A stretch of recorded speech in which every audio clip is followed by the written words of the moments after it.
नमस्कार, फिर एक बार आपके सामने मुंबई से मैं हूं रविंद्र जैन। देश और जनता के हित में सदैव तत्पर बात करने वाला, डंके की चोट पर सच्चाई के आधार पर बात करने वाला।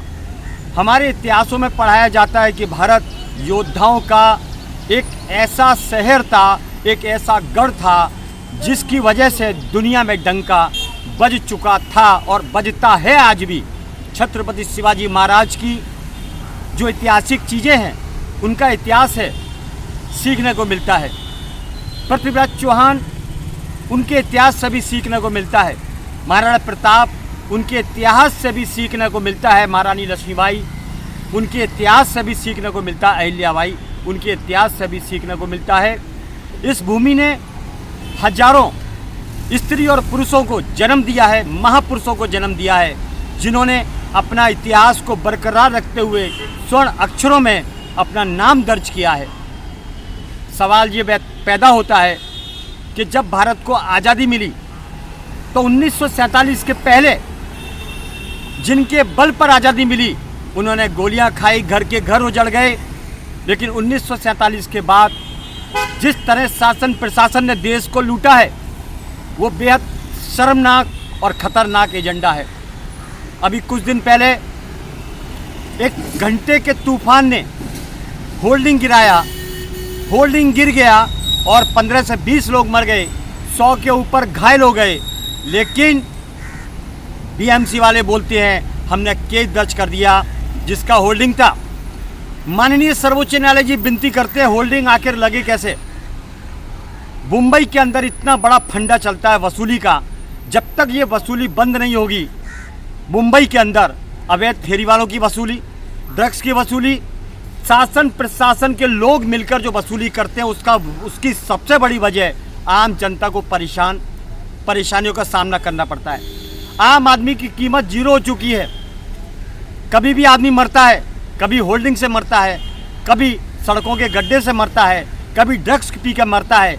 इसकी जिम्मेदारी माननीय सर्वोच्च न्यायालय जी, इसकी जिम्मेदारी शासन प्रशासन के ऊपर डाली जाए और उन लोगों के ऊपर केस दर्ज किया जाए, क्योंकि ये मिली भगत। माननीय, हम किसी के पेट पर लात नहीं मारते, ना हम उनका डायरेक्ट वीडियो दिखाएंगे आपको, ना आप वीडियो निकालते हैं, लेकिन आप उनको चेतावनी दीजिए और सख्त कार्रवाई कीजिए। ये सब जानते हैं डिपार्टमेंट के लोग कि हमारे लोग हफ्ता वसूली में माहिर हैं, देशभक्ति में नहीं, हफ्ता वसूली में माहिर हैं। लोगों को ड्रग्स बेचने को मजबूर किया, उनसे हफ्ता खाया। इसलिए माननीय, मिलावट के धंधे होते हैं, केमिकल के दूध बेचे जाते हैं। माननीय, बहुत बड़ा स्कैंडल है और ये स्कैंडल तभी बंद होगा जब इन लोगों की शासन प्रशासन की वसूली बंद होगी। माननीय, छत्रपति शिवाजी महाराज टर्मिनल रात को फेरी वालों का अड्डा बन जाता है और उसमें माल खाया जाता है। तो ऐसे जिम्मेदार अधिकारियों को तुरंत प्रभाव से हटाया जाए और बड़े अधिकारी की जिम्मेदारी सौंपी जाए। अगर ये नहीं सुधरता है, जो पब्लिक का पैलेस है, फुटपाथों पे कब्जे, पब्लिक को परेशान किया जाता है। माननीय, बीएमसी के बाहर कब्जे नहीं है, माननीय राजभवन में कब्जे नहीं है, माननीय मंत्रालय के बाहर कब्जे नहीं है। माननीय, जनता पैसा देती है, टैक्स चुकाती है और वोट देती है। उन वोटों के आधार पर, पैसों के आधार पर ये नेता शासन प्रशासन को पैसा मिलता है और इनका घर चलता है। उसके बावजूद इनकी जिम्मेदारी क्या बनती है? वसूली करो और जनता को परेशान करो। माननीय, डिसमिस किया जाए, ऐसे लोगों को तुरंत प्रभाव से हटाया जाए, क्योंकि विदेशों में ऐसा कानून है कि जनता की तरफ सबसे ज़्यादा ध्यान दिया जाता है, लेकिन भारत में जनता को लूटा जाता है। और मज़े की बात, शासन प्रशासन के कुछ लोग ऐसे हैं जो जनता को लूटने का काम करते हैं। जब हल्ला होता है मीडिया के द्वारा, तब थोड़ी बहुत कार्रवाई होती है, कुछ दिन के लिए वापस से ये सेट हो जाते हैं।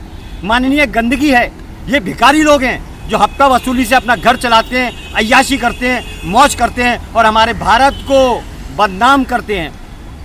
माननीय, वसूली एक कैंसर जैसा हो चुका है, इसमें अगर सख्त कदम नहीं उठाया तो आदत पड़ चुकी है। माननीय, यहाँ फांसी की सज़ा का प्रावधान होना चाहिए, वो भी बीच चौराहे पे।